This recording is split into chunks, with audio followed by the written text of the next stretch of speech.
नमस्कार दोस्तों, कुछ दिनों से सोनू निगम जी जो हैं वो कैंपेन चला रहे हैं टी सीरीज और भूषण कुमार जी के प्रति। तो इस सिलसिले में मैं ये बोलना चाहती हूँ कि टी सीरीज ने आज तक हजारों कलाकारों को ब्रेक दिया है जो कि आउटसाइडर्स हैं, जो इंडस्ट्री से नहीं जुड़े हुए।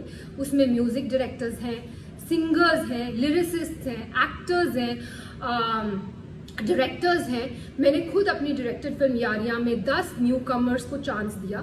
उसमें से 4 लोग, नेहा कक्कड़, रकुलप्रीत सिंह, हिमांश कोहली और कंपोजर आर को आज बड़े हो चुके हैं। और सोनू निगम जी से मैं ये पूछना चाहूंगी कि वो बोल रहे हैं कि इंडस्ट्री में टैलेंट को सही दिशा नहीं मिलती। तो सोनू जी, आप तो लेजेंड है, आप तो बहुत बड़े कलाकार हैं।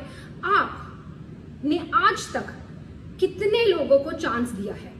आप तो बहुत बड़े लेजेंड है, आप तो कहीं से भी लोग, आपके पास तो कितने लोग आते होंगे कि सोनू जी हमारी मदद कर दीजिए, मेरे बेटे की मदद कर दीजिए, मेरी बच्ची की मदद कर दीजिए, हमें मिलवा दीजिए टी सीरीज में, हमें चांस दिलवा दीजिए। आप तो आज तक टी सीरीज में नहीं आए कि इसको चांस दे दो, इसको मैं, ये बहुत बड़ा टैलेंट है, इसको आप चांस दीजिए। आपने तो कभी किसी को चांस दिलवाने की बात नहीं की। आपने ना ही कोई टैलेंट आज तक इंडस्ट्री में इंट्रोड्यूस किया। तो एक बात मैं आपको बता दूं सोनू निगम जी कि सोशल मीडिया पे कैमरे के पीछे छुप के बोलना बहुत आसान है, पर आपने खुद ग्राउंड लेवल पे कितने टैलेंट को आगे बढ़ाया? किसी को भी नहीं। अपने सिवा, अपने आप को छोड़ के आपने किसी भी टैलेंट को इंडस्ट्री में चांस नहीं दिया। और आज आप हम पर ब्लेम कर रहे हैं कि हम लोगों को चांस नहीं देते, जबकि 97% लोग जो कि टी सीरीज में काम कर रहे हैं आज की डेट में, आप देख लीजिए, वो आउटसाइडर्स हैं, वो इंडस्ट्री किड्स नहीं है, उनका इंडस्ट्री से कोई भी लेना देना नहीं है। फिर भी हम उनको नए टैलेंट को ढूंढ रहे हैं और उनको चांस दे रहे हैं। दूसरी बात जो आपने बोली अपने वीडियो में, वो आपने ये बोली कि भूषण जी आपके पास आए और उन्होंने आपसे कहा कि भाई प्लीज मुझे बाला साहब ठाकरे से मिलवा दीजिए, प्लीज मुझे स्मिता ठाकरे से मिलवा दीजिए, प्लीज मुझे सहारा श्री से मिलवा दीजिए। मैं आप सबको ये बताना चाहती हूँ कि सोनू निगम जी खुद 5 रुपए में दिल्ली की रामलीला में गाना गाते थे। वहां से इनको स्पॉट किया गुलशन कुमार जी ने। उन्होंने इनका टैलेंट पहचाना, इनको टिकट्स दी फ्लाइट की, इनको बॉम्बे बुलाया और इनसे कहा गया कि बेटा मैं तुझे बहुत बड़ा कलाकार बनाऊंगा। आप बताइए सोनू निगम जी, आपसे ये बात कही गई कि नहीं कही गई कि आपको बहुत बड़ा कलाकार बनाएंगे? कही गई। और गुलशन जी ने आपकी इतनी एल्बम्स की, इतनी फिल्म्स की, आपको इतना इतना इतना ऊंचे मुकाम पे पहुंचाया। पर आपने क्या किया ये मैं अभी बताती हूँ। उससे पहले मैं अपने को शेरू को बुलाना चाहूंगी। ये शेरू है और ये शेरू, मैं तुमसे पूछना चाहती हूँ कि तुम कहाँ से हो? हाँ जी, आज ही मैं मधुबनी बिहार से हूँ। और तुम कितने साल से टी सीरीज में हो? मैं 1988 से मैं टी सीरीज में हूँ जी। तो तुम मुझे क्या बता रहे थे सोनू निगम जी? तो सोनू निगम जी के बारे में मुझे मालूम है मैडम। मैं जब आप लोग नहीं थे तभी गुलशन जी ने इनको दिल्ली से बम्बई लाए थे। मैं गुलशन जी के साथ ही उस टाइम में था, भूषण जी भी नहीं थे उस टाइम में। मैं गुलशन जी के साथ, मैं और वो लोग बम्बई में रहते थे। सोनू निगम जी आए थे, उनके पास वो ऐसे छोटी स्कूटी होती है ना, उस भी आते थे। हमने हमारे ऑफिस में वो रिसेप्शन बैठे रहते, कितना भी साहब आते थे तो उनसे मतलब मुलाकात करने, कभी कोहली जी से, कभी मुकेश वगैरह, उनसे बातें कर रहते थे। घंटों घंटों लाइन में बैठे, मतलब वो उनसे बातें करना। फिर धीरे धीरे साहब आते, फिर साहब ने उनको बोला था कि मैं मतलब काम कराना है उनके साथ। काम कुछ बहुत दिन के बाद साहब ने, फिर 2-4 महीने के बाद साहब ने उसको भी आगे काम दिया। बहुत सारे एल्बम बनाए, बहुत फिर फिल्मों में चांस दिया। बेवफा सनम वगैरह बहुत हिट हुए उस टाइम में। तो उनका बहुत बड़ा नाम बन गया। बहुत बड़ा नाम हो गया। मतलब जब से मतलब ये जो भी है आज, ये जो भी है सब गुलशन जी की वजह से ही है मेरे हिसाब में। Thank you. सोनू जी की आप जानते होंगे ये हमारे घर के कुक है और 88 से ये हमारे घर में। एनीवेज, अब मैं ये बताना चाहती हूँ कि 1998 में जब टी सीरीज की फैमिली के साथ ये हादसा हुआ था और गुलशन कुमार जी को खत्म कर दिया गया था, तब सोनू निगम जी ने क्या किया? तो सोनू निगम ने सोचा कि अब तो टी सीरीज का क्या होगा, टी सीरीज का तो कोई करता धरता है नहीं। ननू यानी कि भूषण कुमार, जो कि गुलशन कुमार जी के बेटे हैं, वो तो सिर्फ 18 साल के, उनको तो कुछ आता धोता है नहीं। वो तो खुद ही मेरे पास आके हेल्प कर रहे हैं, मांग रहे हैं कि भाई मुझे इससे मिलवा दो, मुझे इससे मिलवा दो। वो तो किसी को इंडस्ट्री में जानते नहीं है। तो ये कंपनी तो खत्म होने वाली है। तो भाई मैं पहले अपने आप को सेफ गार्ड कर लूँ। तो इन्होंने जाकर एक दूसरी म्यूजिक कंपनी के साथ, इनकी मतलब कोई भी वो नहीं थी, कोई भी इनको थैंकफुलनेस नहीं थी कि टी सीरीज ने मुझे इतना आगे बढ़ाया। आज टी सीरीज फैमिली में इतनी बड़ी प्रॉब्लम आई है तो मैं इनके साथ खड़ा रहूं, मैं भूषण की हेल्प करूं और उसको मिलवाऊं लोगों से। रादर ये तो खुद दूसरी कंपनी के साथ जाकर इन्होंने एल्बम कर ली और भूषण इनके पास आकर मदद मांग रहे हैं कि भाई मुझे ये कर दे वो कर दे, और इस मदद का एहसान ये आज जता रहे हैं, वीडियो बनाकर जता रहे हैं कि तूने मुझसे ये मदद मांगी। एनीवेज, तो भूषण जी ने इनसे मदद मांगी कि भाई प्लीज मेरे लिए दीवाना एल्बम कर दे, क्योंकि ये तो भाई पूरी तरह से एहसान फरामोश होकर दूसरी कंपनी में चले गए थे। और इन्होंने जब अब इन्होंने एटीट्यूड दिखाया कि वो मेरे सामने आए, मुझसे मदद मांगे, और मदद इन्होंने करी भी और उसका भी एहसान जता रहे हैं, इन्होंने दीवाना एल्बम करी।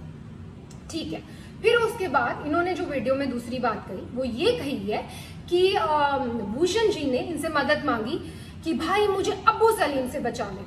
अब मैं आपसे ये पूछना चाहती हूँ सोनू निगम जी कि अब्बू सलीम से बचाने के लिए भूषण जी आपके पास क्यों आए? प्लीज इस बात पे तहकीकात की जाए। क्या सोनू जी के रिश्ते थे अब्बू सलीम से? डेफिनेटली थे, तभी तो वो उनके पास मदद मांगने आए, और इन्होंने खुद अपने वीडियो में बोला है कि वो उनके पास मदद मांगने आए। नेक्स्ट चीज जो मैं ये बोलना चाहती हूँ कि सोनू जी ने बोला है कि भूषण जी पे एक लड़की ने आरोप लगाया मीटू का, और उसके बाद वो आरोप वापस ले लिया गया और भूषण जी ने माफिया की चाल चली, पर मीडिया को सब पता है, मतलब भूषण जी मीटू रेपिस्ट है, लेकिन ये बात माफिया ने दबा ली।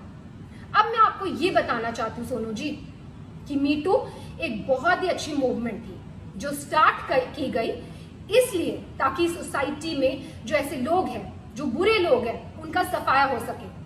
पर इस मूवमेंट का बहुत सारे ऐसे लोगों ने फायदा उठाया, पैसे ऐंठने के लिए, ब्लैकमेल करने के लिए, किसी को किसी से वेंजेंस है तो किसी लड़की के कंधे पे बंदूक रख के चलाने के लिए, और ऐसे ही हमें बहुत सारी ब्लैकमेलिंग कॉल्स आई मीटू के टाइम पर।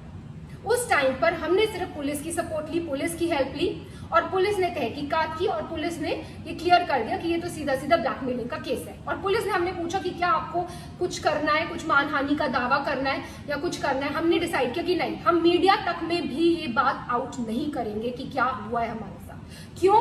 क्योंकि हम खुद किसी लड़की को डाउन क्यों करें, हम किसी लड़की को क्यों उसको इस तरह भरे बाजार में उसकी इज्जत उतारें। लेकिन उसका ऐसे बहुत सारे केसेस आए हमारे पास, और उसका फायदा आप जैसे लोग उठाते हैं। और कई लड़कियों ने एडमिट भी किया कि कई लोगों ने जो सच्चे दुश्मन है इंडस्ट्री में, उन्होंने वो पीछे थे इस मिली भगत के, लेकिन देखिए आप आज भी इसका फायदा उठा रहे। मैं पूछना चाहती हूँ सोनू निगम जी, क्या है मीटू मूवमेंट? मैं लगा दूं आप पे मीटू, तो मैं लगा दूं आप पे मीटू, बोल दो आप मीटू रेपिस्ट है, हो जाएंगे आप मीटू रेपिस्ट। तो प्लीज सोच समझ के वीडियो बनाया कीजिए, क्योंकि आपने धमकाया वीडियो में कि आप उस लड़की का वीडियो आउट कर देंगे। बेशक कीजिए, पर नेक्स्ट टाइम कोई भी वीडियो आउट करना हो, याद रखिए प्रूफ के साथ कीजिए। बिना प्रूफ के मीटू मूवमेंट का कोई मतलब ही नहीं है। और कोई भी अगर बिना प्रूफ के कोई इल्जाम लगाता है, क्योंकि जब से आपने ही अपना वीडियो ऑन किया है तब से वापस हमारे पास ब्लैकमेलिंग कॉल शुरू हो गए, वापस कई लड़कियां उठ गई हैं कि हमें तो सोनू निगम जी से इंस्पिरेशन मिल गई है, हमें आप हमें काम दो, या तो हमें आप पैसा दो, नहीं तो हम आप पर ये कर देंगे। सिर्फ ये लड़कियां ही क्यों, बहुत सारे सिंगर्स और खड़े हुए हैं, वो कर रहे हैं, वो ऐसे ब्लैकमेल कर रहे हैं। मुझे ये वीडियो बिल्कुल भी नहीं बनाना था सोनू निगम जी, और भूषण जी ने तो मुझे स्पेशली बोला था कि हमें चुप रहना है, हमें चुप्पी साधे रखनी है। लेकिन आपने अभी भी अपनी कैंपेन बंद नहीं की। आज भी हम कोशिश करते हैं टी सीरीज से कि 80% लोग ना 100% लोगों को चांस दे, पर कई बार लोगों को काम नहीं मिल पाता बिकॉज सो मेनी रीजंस। किसी म्यूजिक डायरेक्टर, कोई धुन में कोई कलाकार जाता है, कोई धुन में कोई कलाकार जाता है। 80% लोगों को तो काम मिल रहा है ना मार्केट में, जो 20% को लोगों को काम नहीं मिल रहा वो कोई भी शुरू हो जाएगा, कोई भी किसी पे भी आरोप लगा सकता है। तो ऐसा माहौल है। और आपने जब अपना वीडियो ऑन किया तो मैं आपको बता दूं कि मेरे साथ क्या हुआ। मेरे हस्बैंड के against death threats, social media पे डेथ थ्रेट्स, मेरे लिए रेप थ्रेट्स और मेरे बच्चे के लिए थ्रेट्स। मैं क्यों सहूं ये सब, मैं क्यों सहूं अपने बच्चे के लिए थ्रेट्स? और अभी भी आपकी कैंपेन बंद नहीं हुई है, अभी भी आपकी कैंपेन जारी है। आप इतने सारे सिंगर्स को अभी भी इकट्ठा कर रहे हैं और उनको एक गठबंधन बना रहे हैं और उनको बहका कर जिनको काम नहीं मिल रहा फॉर व्हाटएवर रीजंस, उनको काम इस बात में लगा रहे हैं, इस पब्लिसिटी लेने के ये मुद्दे में लगा रहे हैं कि उनके आपके साथ मिल जाए और टी सीरीज को हम कैसे खत्म कर दें, भूषण कुमार को हम कैसे खत्म कर दें।